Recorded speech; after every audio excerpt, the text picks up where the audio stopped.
예, 할렐루야, 반갑습니다. 오늘은 13번째 대화 설교입니다. 아브라함의 믿음이라는 제목으로 하나님 말씀 함께 나누도록 하겠습니다. 요즘 이 시대를 보면 하나님의 물심판이 있었던 노아 시대와 매우 흡사하다는 것을 느끼게 됩니다. 우리가 이러한 타락한 사회 가운데 어떠한 신앙인으로 살아가야 할 것인지 다시 한번 우리가 창세기 안으로 들어가서 이제 하나님 말씀 안에서 생각하고 판단할 수 있는 그러한 신앙인이 되어야겠습니다. 지난 시간에 창세기 10장에서 민족이 분산되는 이야기를 살펴봤는데요. 이제 11장에는 민족이 분산되게 되었던 직접적인 언인이 나옵니다. 바로 바벨탑 사건입니다. 이 바벨탑 사건 이후에 노아의 후손들이 온 세상으로 흩어지게 된 것입니다. 자, 이제 우리 창세기 11장 1절 말씀 보시겠습니다. 창세기 11장 1절입니다. 온 땅에 언어가 하나요, 말이 하나였더라. 바벨탑 사건으로 인류가 분산되기 전에는 인류가 하나의 언어를 사용하고 있었습니다. 그래서 이 말씀은 인류가 한 조상에게서 시작되었다는 것을 증명하는 근거가 됩니다. 오늘날 언어학자들도 각 민족의 언어를 연구하면서 각 민족의 언어의 공통점을 발견하게 되었고, 그래서 본래 언어가 하나였다는 것을 인정하는 학자들이 많습니다. 현재 이제 이 지구상에는 6,800여 개의 이제 언어가 존재한다고 하는데요. 하지만 이 바벨탑 사건 이전 시대의 사람들은 하나의 언어를 사용하고 있었음을 이 11장 1절을 통해서 우리가 알 수가 있습니다. 자, 2절 말씀 보십시오. 이에 그들이 동방으로 옮기다가, 엄밀히 말하면 이제 남동방입니다. 남동방으로 옮기다가 시날 평지를 만나 거기 거류하며.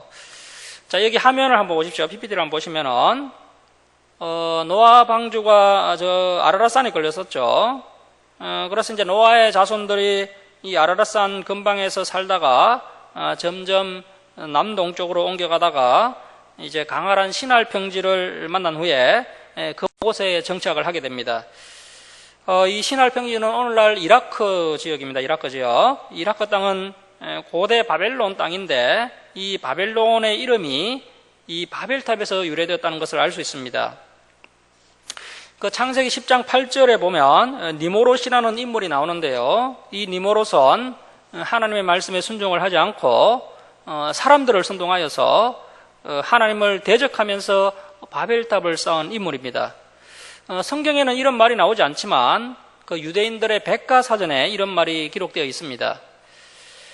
창세기 10장 10절에 그 근거를 뒷받침하듯이 니모롯의 나라가 시날 땅의 바벨과 에렉과 악갓과 갈레에서 시작되었다라고 기록을 하고 있습니다.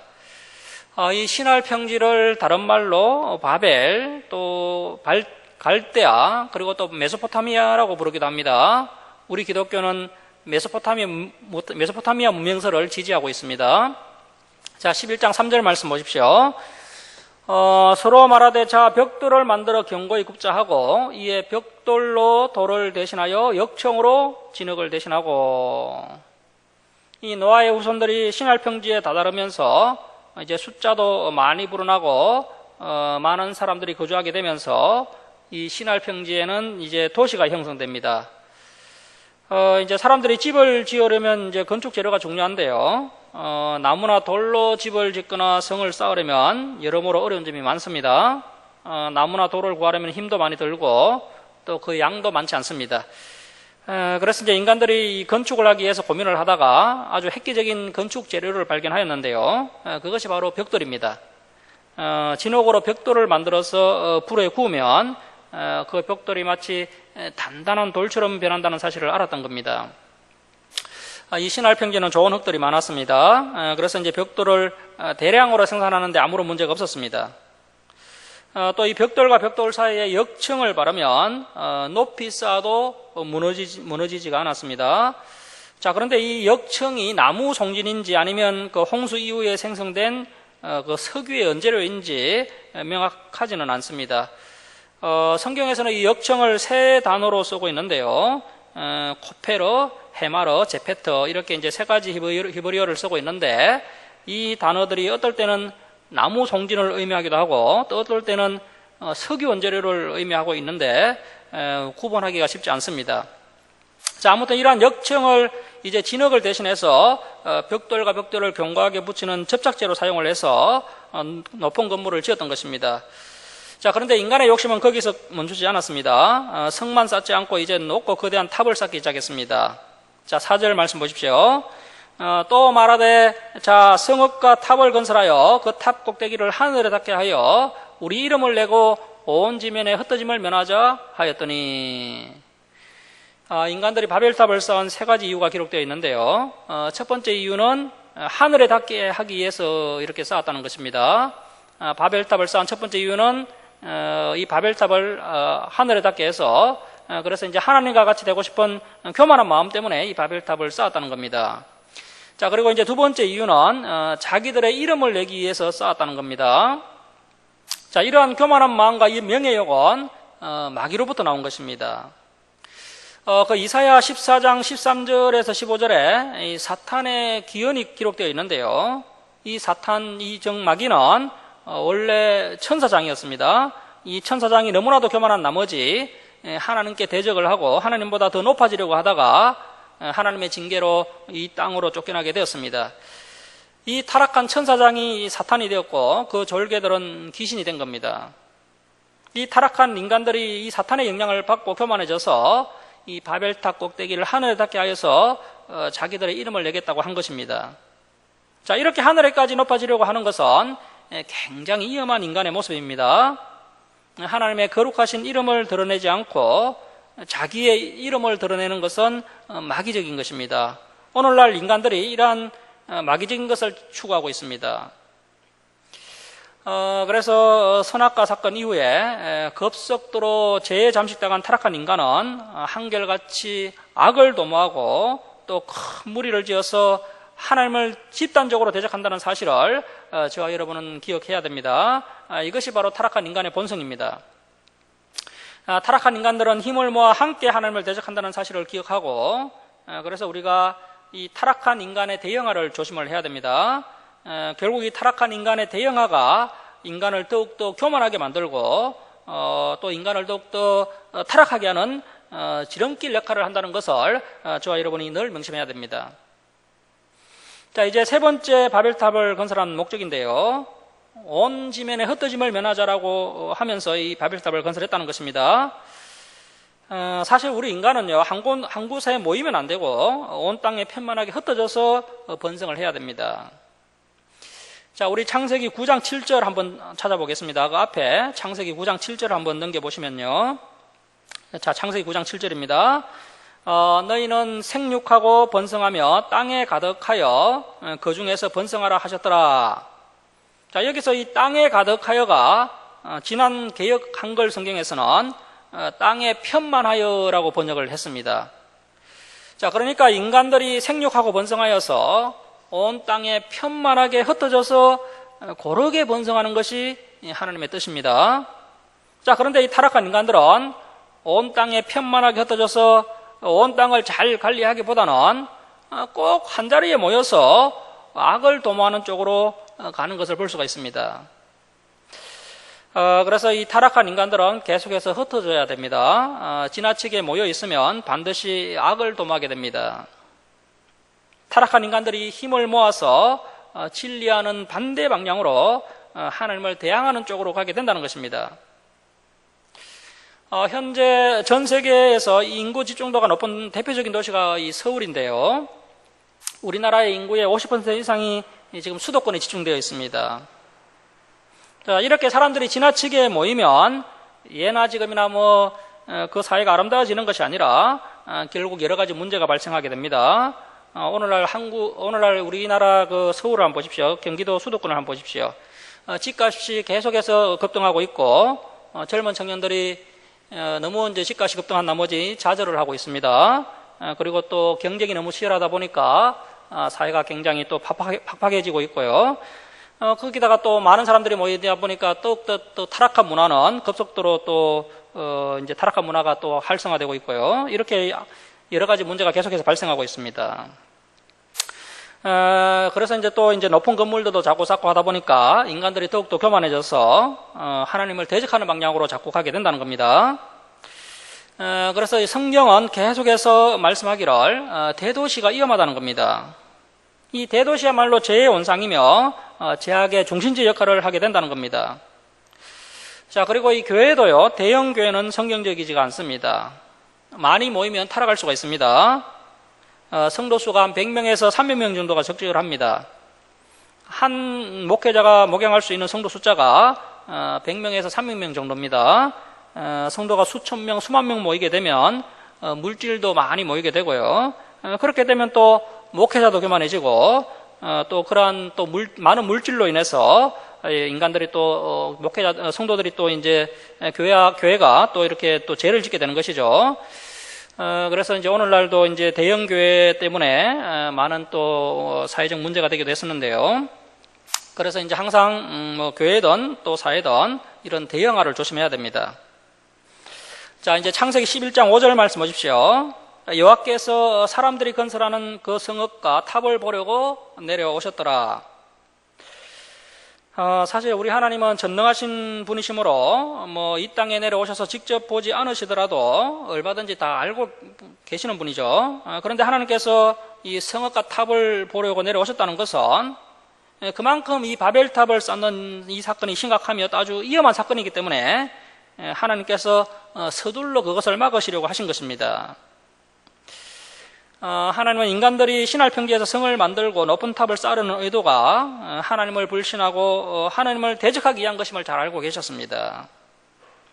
인간들이 하나님을 불신하고 대적하면 결국에는 인간들이 비참하게 멸망당하게 된다는 것을 하나님께서 잘 아셨기 때문에 서둘러 그 일을 막으신 겁니다.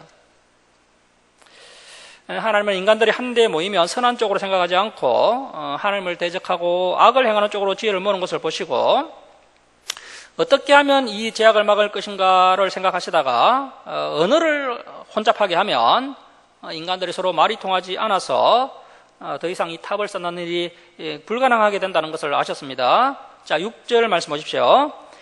여호와께서 이르시되 이 무리가 한 족속이요 언어도 하나이므로 이같이 시작하였으니 이후로는 그 하고자 하는 일을 막을 수 없으리로다. 자, 아무리 전지전능하신 하나님이라 할지라도요, 선택의 자유와 의지의 자유를 가진 인격체들이 서로 힘을 모아서 대규모로 악한 일을 도모하면 하나님께서도 그 일을 막으실 수가 없다는 겁니다. 이러한 부분을 오늘날 교회와 성도들이 간과를 하고 있는데요. 지금 전 세계에서 가장 많은 신자를 보유하고 있고 아주 급속도로 성장하는 종교가 바로 이슬람교죠. 이슬람교. 이 정도 되면 하나님께서도 이제 막으실 수가 없습니다. 앞으로 이슬람교 같은 악한 종교는 더욱더 강성하게 될 겁니다. 결국에는 종말의 때가 되어야 하나님의 심판을 받고 그들이 멸망당하게 되는 겁니다. 그전에는 저들의 악행을 멈추게 할 방법이 없습니다. 자, 그래서 하나님께서 이제 노아의 자손들이 선을 넘어가기 전에 조치를 취하셨습니다. 제2의 인류가 시작된 지 얼마 되지 않았는데 벌써부터 이렇게 심각하게 타락하면 안 되기 때문에 하나님께서 물리적인 방법을 쓰셔서 직접 개입을 하신 것입니다. 본래는 이렇게 잘 안 하시는데 이때는 특별하게 물리적으로 개입을 하셨습니다. 자, 7절입니다. 자, 우리는 성부, 성자, 성령 하나님이십니다. 삼위 하나님께서 내려가서 거기서 그들의 언어를 혼잡하게 하여 그들이 서로 알아듣지 못하게 하자 하시고, 자, 그래서 하나님께서 손을 쓰신 방법이 하나의 언어를 수많은 언어로 나누셔서 사람들이 서로 알아듣지 못하게 하여서 이제 함께 힘을 모아 악을 도모하지 못하게 하신 겁니다. 자, 이렇게 해서 이제 인간들의 언어가 나누어지게 되었는데요. 이제 이 세계의 언어가 한 1만 가지 정도나 되었다고 합니다. 그런데 현재 남아있는 언어는 한 6,800여 가지가 된다고 합니다. 현재 우리 성경이 한 3천 가지 언어로 번역이 되어서 이제 배포되었다고 하는데요. 굉장히 빠른 속도로 이제 성경책이 여러 나라 언어로 번역되고 있고, 이 성경이 번역된 나라마다 우리가 이제 가서 그들에게 성경을 잘 가르쳐야 됩니다. 자, 그리고 이제 현재는 이제 이렇게 갈라졌던 언어가 다시 또 하나의 언어로 통합을 하고 있는 중입니다. 현재 이제 세계화가 급속하게 추진되고 있고요. 인터넷이 발달하면서 이런 수많은 언어들이 다시 하나의 언어로 통합되고 있는데, 자, 이런 식으로 가다 보면 이제 결국에는 다시 언어가 또 하나로 통합될 수가 있다는 것입니다. 자, 그렇다면 이제 어떤 언어로 통합될 가능성이 클까요?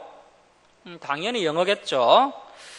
자, 그렇게 되면 또 영어를 사용하는 미국과 영국이 아주 큰 소리치는 시대가 돌아오게 될 겁니다. 그것은 그 미국과 영국 뒤에 있는 그 그림자 정부, 즉 아슈케나지 유대인들의 날이 올 가능성이 매우 높다는 것입니다. 결국에는 이제 마지막 때가 되면 언어도 하나로 통합되게 될 겁니다. 그래서 이제 과거에 그 인간들이 바벨탑을 쌓았던 것처럼 이 타락한 인간들이 또 하나의 언어로 단합을 하여서 다시 하나님께 대적을 하는 제2의 바벨탑 시대가 돌아오게 될 겁니다. 자, 그때가 되면 이제 전능하신 하나님께서도 어떻게 손을 쓸 수 없을 정도로 온 세상에 제약이 만연하게 될 겁니다. 그래서 결국에는 하나님께서 이 온 세상을 심판하심으로 인류의 종말이 오게 되는 것입니다. 자, 이제 창세기 11장 8절 말씀 보시겠습니다. 여호와께서 거기서 그들을 온 지면에 흩으셨으므로 그들이 그 도시를 건설하기를 거쳤더라. 그러므로 그 이름을 바벨이라 하니 이는 여호와께서 거기서 온 땅의 언어를 혼잡하게 하셨음이니라. 여호와께서 거기서 그들을 온 지면에 흩으셨더라. 이 바벨이라는 이름의 뜻이 혼잡이라는 뜻입니다. 하나님께서 언어를 혼잡하게 하시자 사람들이 온 지면으로 흩어지게 되고 바벨탑을 쌓으려는 인간들의 목적은 실패하게 됩니다. 자, 그러나 어찌 보면요, 이 실패가 오히려 하나님의 은혜입니다. 하나님께서 그 노아와 그 아들들에게 약속하신 이 땅에 충만하고 번성하는 은혜를 주시기 위해서 사람들을 이렇게 흩어지게 하신 것입니다. 자, 이제 다음 그림 한번 보실까요? PPT 한번 보십시오. 오스트리아 빈 미술사 박물관에 전시되어 있는 그 브리겔의 바벨탑 그림인데요. 성경책에 나오는 바벨탑이 이런 모습이지 않겠나 하면서 이제 상상을 하면서 이렇게 그렸습니다. 자, 이렇게 이제 바벨탑이 지어졌지만 결국에는 실패로 끝나게 됩니다. 자, 앞에서도 말씀드린 것처럼 이 바벨탑을 쌓도록 선동한 주동자가 니모롯이었습니다. 이 바벨을 건설할 때 이제 셈의 사대손 벨렉이 태어나기 직전이었기 때문에 한 BC 2250년, BC 2250년경쯤 될 때에 이 바벨탑 사건이 있었던 것으로 보입니다. 그리고 이 바벨탑을 쌓은 목적은 하나님처럼 인간들이 높아지기 위해서입니다. 인간들은 끊임없이 높아지려고 합니다. 그리고 또 자기 이름을 내기 위해서, 그리고 또 흩어짐을 면하기 위해서 이 바벨탑을 쌓았다는 것입니다. 다시 말하면 노아 홍수 같은 하나님의 심판이 오더라도 하나님께 대항하여서 그 하나님의 심판을 이겨보겠다는 인간의 교만함이 묻어나는 작품이 바로 이 바벨탑이었던 것입니다. 이 바벨탑의 크기에 대해서 그 역사가 헤로도토스가 고정을 한 것이 있는데요. 이 바벨탑 1층의 직경이 뭐 가로 세로 한 90m, 그리고 또 한 7층으로 되어 있었고, 그래서 이제 높이가 총 높이가 한 90m 정도 되었다고 합니다. 당시로서는 아주 굉장히 높은 건물입니다. 자, 이렇게 바벨탑 사건으로 하나님께서 언어를 혼잡게 하심으로 노아의 후손들이 온 땅으로 흩어지게 된 것입니다. 그 흩어진 초기 분포가 이제 창세기 10장에 기록되어 있었는데요. 우리가 지난 시간에 살펴봤습니다. 자, 이렇게 해서 이 아라랏산 근방에 있었던 노아의 후손들이 이제 동남쪽으로 내려와서 시날 평지에 자리 잡았는데, 이 바벨탑 사건으로 하나님께서 언어를 혼잡게 하셔서 민족을 분산시켰고, 그래서 이 바벨론, 즉 이 메소포타미아에서 이제 전 세계로 노아의 후손들이 흩어지기 시작한 것입니다. 자, 여기서 우리가 한 가지를 또 더 살펴봐야 하는데요. 한 쌍의 노아 부부로부터 인류가 시작되었는데, 어떻게 이 노아 부부로부터 항인, 백인, 흑인이 나올 수 있는가 하는 문제입니다. 학자들이 연구한 결과 충분히 가능하다는 겁니다. 환경과 음식으로 인해서 인간의 그 모습이 변형될 수 있다는 것입니다. 서로 다른 환경과 음식에 의해서 이제 이 멜라닌이 분비되는 양이 달라지면서 피부색이 달라지게 되었고 또 이 체형도 달라지게 된 것으로 보입니다.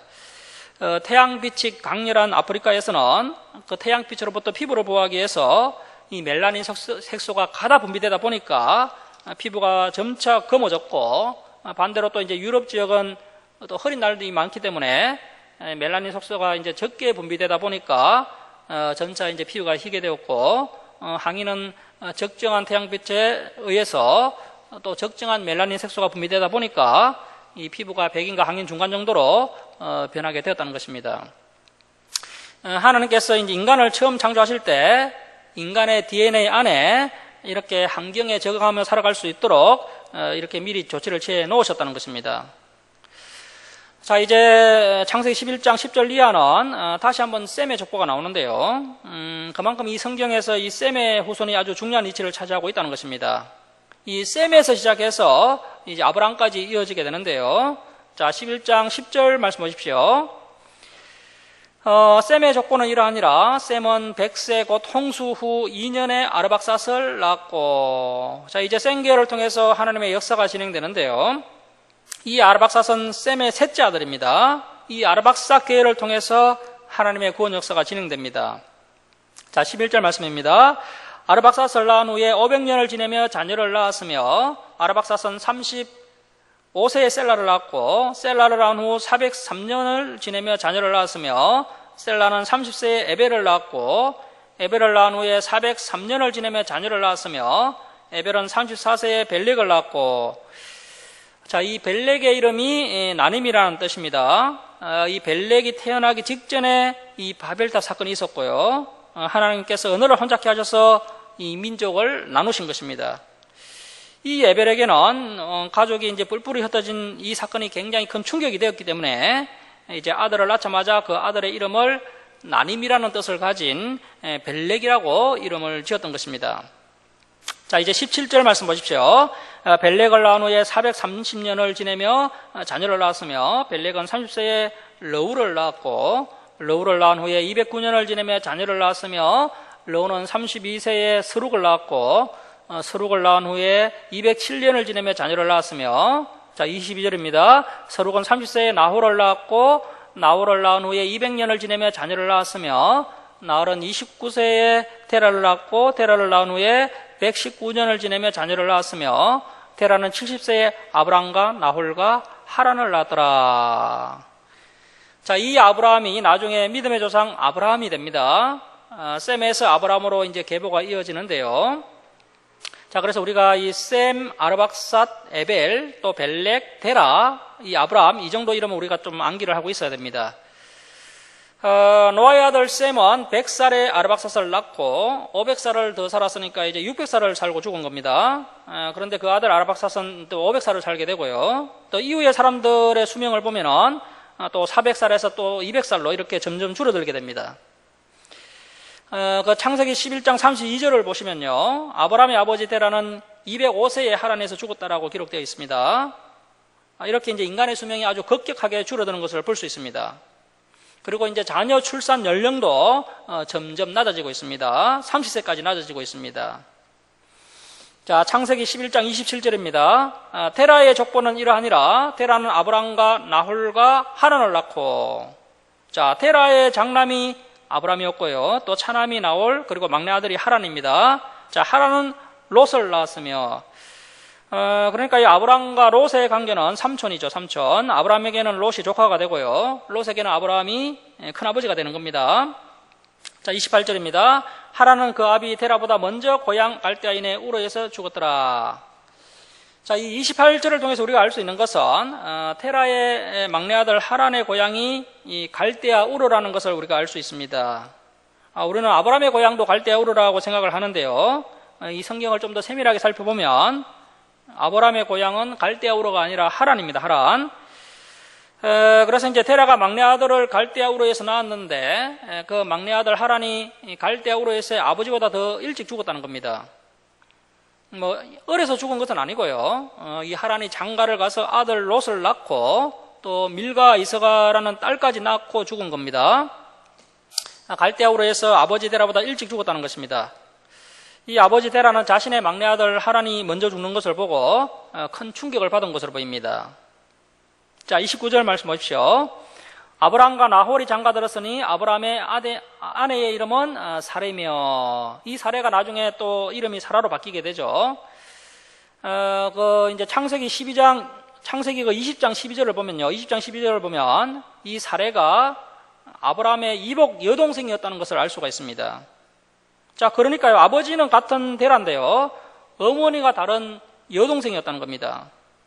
이 아브라함이 자기 배다른 여동생과 결혼을 한 겁니다. 자, 29절을 계속 보시면 나홀의 아내의 이름은 밀가니. 자, 이 밀가가 누구의 딸이라고요? 하란의 딸이요. 이 하란은 테라의 막내 아들이죠. 자, 그러니까 나홀은 남동생의 딸과 결혼을 한 겁니다. 족보로 보면 조카죠, 조카. 나홀은 조카와 결혼을 했습니다. 자, 하란은 밀가의 아버지이며 또 이스가의 아버지더라. 자, 30절입니다. 아브라함의 아내 사레는 임신하지 못함으로 자식이 없었더라. 이 당시에는 건친 결혼이 아주 흔했습니다.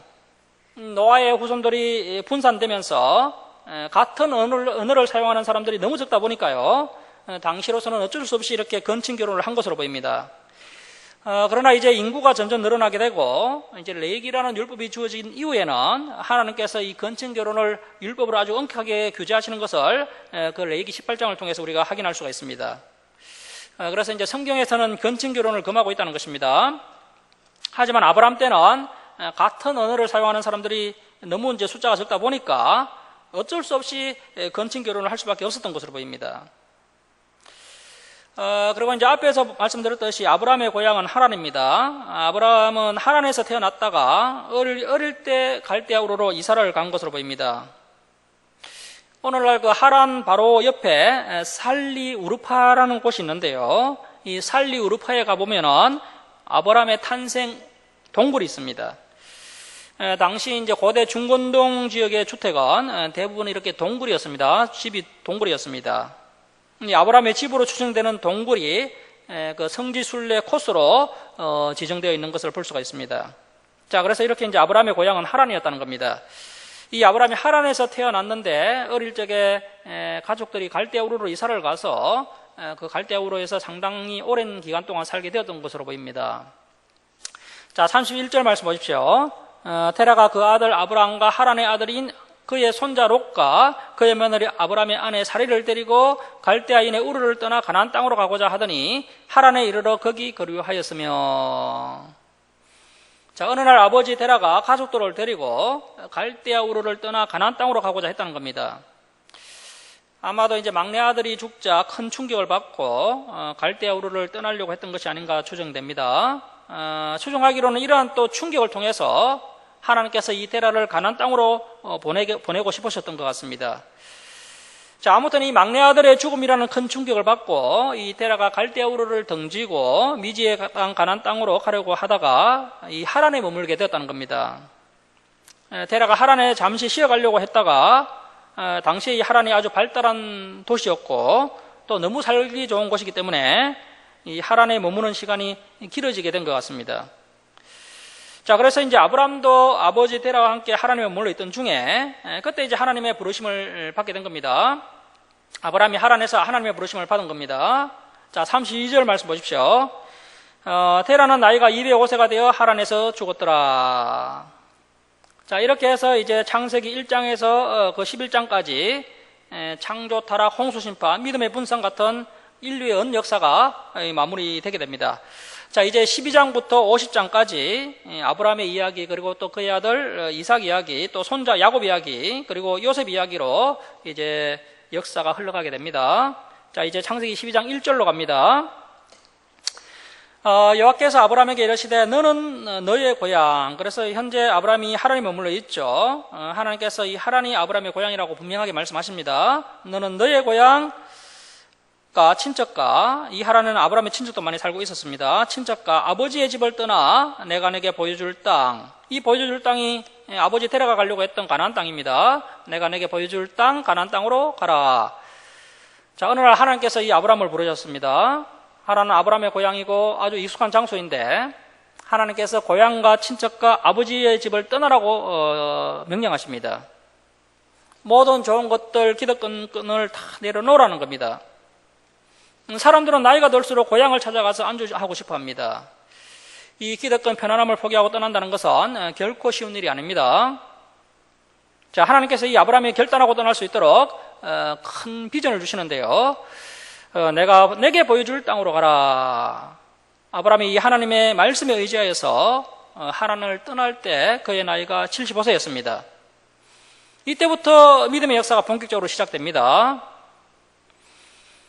자, 여러분, 하나님께서요, 아브라함에게 이 가나안 땅을 미리 보여주신 것이 아닙니다. 내게 보여줄 땅입니다. 그러니까 앞으로 보게 될 땅이 있으니까 일단 믿음을 가지고 떠나라는 겁니다. 자, 12장 2절 말씀 보십시오. 내가 너로 큰 민족을 이루고 내게 복을 주어 내 이름을 창대하게 하리니 너는 복이 될지라. 이 아브라함은 믿음의 조상이요 복의 근원입니다. 이러한 복을 우리가 누리기 위해서는 우리가 아브라함의 뒤를 잘 따라가야 됩니다. 자, 아브라함은 현재 나이가 75세인데요. 아들 하나 없는 사람입니다. 자, 그런데 하나님께서 아브라함에게 큰 민족을 이루게 하고 복을 주어 그 이름을 창대하게 하겠다라고 말씀하십니다. 당시 아브라함의 입장에서 보면요, 참 황당한 이야기죠. 인간의 생각으로 납득할 수 없는 말씀을 하나님께서 이 아브라함에게 하고 계신 겁니다. 자, 그런데 이 하나님의 말씀이 어떻게 되었습니까? 다 이루어졌지 않습니까? 아브라함은 기독교, 천주교, 이슬람교에서 다 믿음의 조상으로 존경하고 있습니다. 지구상의 37억의 인구가 이 아브라함을 믿음의 조상으로 존경하고 있습니다. 성경 말씀대로 정말 그 이름을 창대하게 하시는 신실한 하나님이십니다. 자, 3절 말씀입니다.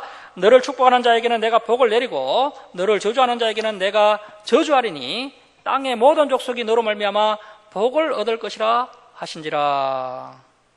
자, 이 아브라함을 통해서 이 땅의 모든 족속이 복을 얻게 된다는 것은 이 믿음의 조상 아브라함 한 사람을 통해서 모든 족속이 하나님의 품에 안기게 된다는 것입니다. 이 말씀이 성취되면서 저와 여러분이 아브라함의 영적 후손이 될 수 있었던 것입니다. 자, 그리고 천지주제이신 하나님께서 이제 아브라함을 위해 대신 싸워주시겠다고 말씀하고 계십니다.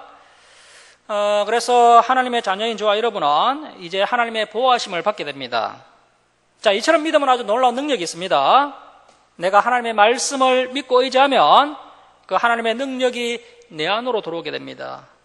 하나님의 지혜가 나의 지혜가 됩니다. 그래야 해서 내가 놀라운 일을 행하게 되는 겁니다. 그것은 사실 내가 행하는 것이 아니라 내 안에 계신 성령께서 나를 통해서 일을 하시는 것입니다. 내가 하나님의 말씀으로 변화되고 치유되고 회복되어서 하나님의 능력으로 이 땅을 살아갈 때 놀라운 일들이 일어나게 되는 겁니다. 이 아브라함의 하나님이 바로 나의 하나님이십니다. 그리고 이제 내가 다른 사람을 축복하면요, 또 더 그 사람이 복을 받게 됩니다. 자, 예수님께서 우리가 다른 사람을 축복했을 때 그 사람이 복을 받을 만하면 그 사람에게 복이 임하게 되고 그 사람이 복받기에 합당하지 않으면 그 복이 나에게 임한다고 하셨습니다. 그래서 우리는 다른 사람들을 많이 축복해야 합니다. 자, 4절 말씀 보십시오. 이에 아브라함이 여호와의 말씀을 따라갔고 롯도 그와 함께 갔으며 아브라함이 하란을 떠날 때 75세였더라. 자, 이에 아브라함이 여호와의 말씀을 따라갔고, 여기에 줄을 치시고요, 참믿음이라고 적어놓습니다. 참믿음. 이러한 믿음의 모습이 있었기 때문에 아브라함이 복의 근원이 될 수 있었고, 이 아브라함을 통하여 수많은 족속의 많은 영혼들이 하나님께 복을 받을 수 있었던 것입니다. 이 아브라함은 하나님께서 말씀을 하시면 그 말씀을 쫓아가는 사람이었습니다. 아브라함은 하나님의 말씀을 믿고 그 말씀에 순종하고 또 실천하는 사람입니다. 이것을 우리가 잘 배워야 합니다. 하나님의 말씀을 듣고도 그 말씀을 쫓아가지 않는다면 하나님의 위대한 역사는 이루어지지 않습니다. 이 아브라함은 하나님만 믿고 갔습니다. 하나님께서 인도하실 줄 믿고 갔습니다. 사랑하는 성도 여러분, 우리가 주님을 믿고 따라가지만 사실 우리의 앞길은 알 수가 없죠. 그러나 분명한 것은 항상 주님께서 우리와 함께 하신다는 사실입니다. 우리가 주님의 길을 따라갈 때 우리는 분명히 승리가 보장된 사람들입니다. 비록 어려운 고난에 부딪힐 때도 있겠지만 우리는 주님의 능력으로 그러한 고난을 다 이겨내게 될 것입니다. 이 아브라함 당시 갈대아 우르는요, 우리가 그 11장 앞에서 보셨던 것처럼 아주 문명이 발달한 그런 도시였습니다. 그와 함께 또 우상숭배가 아주 만연한 도시였습니다. 그리고 또 하란 역시도 교통의 요충지였고 또 상업의 중심지였으며 또 상당히 발달하고 아주 세속화된 그런 도시였습니다. 자, 이러한 것들을 이제 모두 다 내려놓고 하나님의 말씀을 따라 이 아브라함은 당시 알려지지 않은 미지의 땅 가나안으로 향하게 된 것입니다. 그는 풍요로운 도시에서 안정된 삶을 포기하고 하나님과 함께하는 나그네 인생을 선택하게 된 것입니다. 자, 이렇듯 진정한 신앙은 머릿속에서만 맴도는 그러한 믿음이 아니라 아브라함처럼 하나님의 말씀에 순종하여서 발걸음을 내딛는 것이 바로 이 참 믿음이라는 것입니다. 이러한 사람을 통하여서 하나님 나라가 확장되는 것이고 또 주위의 불신자들이 이러한 사람을 통하여 복음을 전해듣고 하나님의 복을 함께 누리게 되는 것입니다. 자, 그리고 이제 창세기 11장 31절 그리고 12장 1절을 보시면요, 이 아브라함이 그 아버지 테라가 죽고 나서 하란에서 가나안 땅으로 떠난 것으로 이렇게 오해할 수가 있는데요. 하지만 성경을 아주 면밀하게 살펴보면요, 아브라함은 아버지 테라가 살아있을 때 가나안 땅으로 떠났다는 것을 알 수 있습니다. 자, 앞에서 이 테라가 아브라함을 몇 세에 낳았습니까? 70세에 낳았었죠. 그리고 아브라함이 하란을 떠날 때 아브라함의 나이는 75세였습니다. 자, 그렇다면 아브라함이 하란을 떠날 때 아버지 테라의 나이는 70 더하기 75 하면 145세죠. 145세. 그러니까 아브라함이 하나님의 말씀을 따라 75세에 하란을 떠날 때 이 아버지 테라의 나이가 145세였습니다. 아브라함이 가나안으로 떠난 이후에 아버지 테라는 하란 땅에서 60년이나 더 살다가 그 창세기 11장 32절에 기록된 대로 205세에 죽은 겁니다. 본토 친척 아버지 집을 떠날 때 이 아버지 테라가 돌아가셨기 때문에 아버지 집을 떠난 것이 아니고 아버지 테라가 살아 계셨지만 아브라함은 하나님 말씀에 순종하여서 아버지 집을 떠난 것입니다. 떠나고 나서도 아버지 테라는 60년 동안이나 하란이라는 도시에 더 살다가 205세에 죽은 겁니다. 자, 이렇게 이제 나이와 연도를 잘 계산해 보면요, 우리가 성경 말씀을 더 정확하게 이해할 수가 있습니다. 자, 이제 15장 5절입니다. 자, 우리 15장 5절 함께 읽겠습니다. 자, 시작. 아브라함이 그의 아내 사레와 조카 롯과 하란에서 모은 모든 소유와 얻은 사람들을 이끌고 가나안 땅으로 가려고 떠나서 마침내 가나안 땅에 들어갔더라. 자, 아브라함이 가나안 땅으로 떠날 때 땅은 가지고 갈 수가 없기 때문에 놔두고 가지만 가지고 갈 수 있는 것은 다 가지고 떠납니다. 왜 가지고 갔을까요? 왜냐하면 우리가 이 땅에서 살아가려면 여러 가지 필요한 것들이 있어야 됩니다.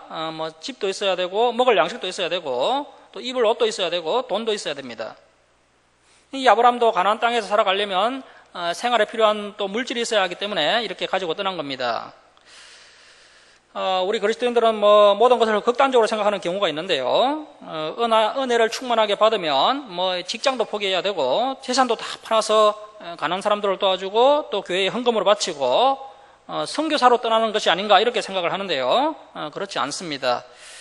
우리가 이 세상을 살아갈 때 물질도 필요합니다. 그래서 우리는 또 당연히 직장도 필요하고요. 또 우리 가족들이 함께 살 집도 필요합니다. 자, 그래서 자신의 재산을 다 팔아서 헌금을 하라고 하는 교회가 있다면요, 그 교회는 분명히 이단 교회이거나 극단적 종말론을 추구하는 위험한 교회임을 알고 조심을 해야 됩니다. 자, 이렇게 이제 성경을 면밀하게 살펴보면 아브라함이 하란에서 태어났다가 다시 갈대아 우르로 이사를 가게 되고요. 갈대아 우르에서 이 막내 동생 하란이 죽고 나서 아버지 데라가 가족들을 데리고 다시 고향 하란으로 돌아왔고, 그 고향 하란에 머물러 있을 때 아브라함이 하나님께 소명을 받게 되고, 아버지 데라가 살아 계셨지만 그 본토 친척 아버지 집을 떠나서 이 아브라함이 미지의 땅 가나안으로 가게 되었던 것입니다. 자, 말씀을 마치도록 하겠습니다. 오늘날도 대다수의 사람들은 힘을 모아서 하나님의 뜻과는 반대 방향으로 악을 도모하고 또 하나님을 대항하는 쪽으로 나아가고 있습니다. 혹시 우리도 우리의 자리를 높이려고 하고 있지는 않은지, 또 우리의 이름을 드러내려고 하고 있지는 않은지 이 시간 우리가 한번 돌아봐야 됩니다. 성경은 이러한 모습이 바벨탑을 쌓았던 악한 자들의 모습이었고 마귀적인 모습이다라고 우리에게 말씀하고 있습니다. 우리의 자리를 높이는 인생이 아니라 자기 자리를 낮추고 하나님을 높이는 인생이 되어야 합니다. 자기의 이름을 드러내는 인생이 아니라 거룩하신 여호와의 이름을 자랑하며 또 전도하는 그러한 인생이 되어야 합니다. 화려한 도시 문화에서의 그 안정된 삶을 내려놓고 오직 하나님의 말씀만을 붙잡고 미지의 땅 가나안으로 발걸음을 내딛었던 그 믿음의 사람이 아브라함이었습니다. 하나님의 말씀에 순종하여서 담대하게 진리의 길로 나아가는 저와 여러분 다 될 수 있기를 주님의 이름으로 축원합니다. 자, 기도하겠습니다.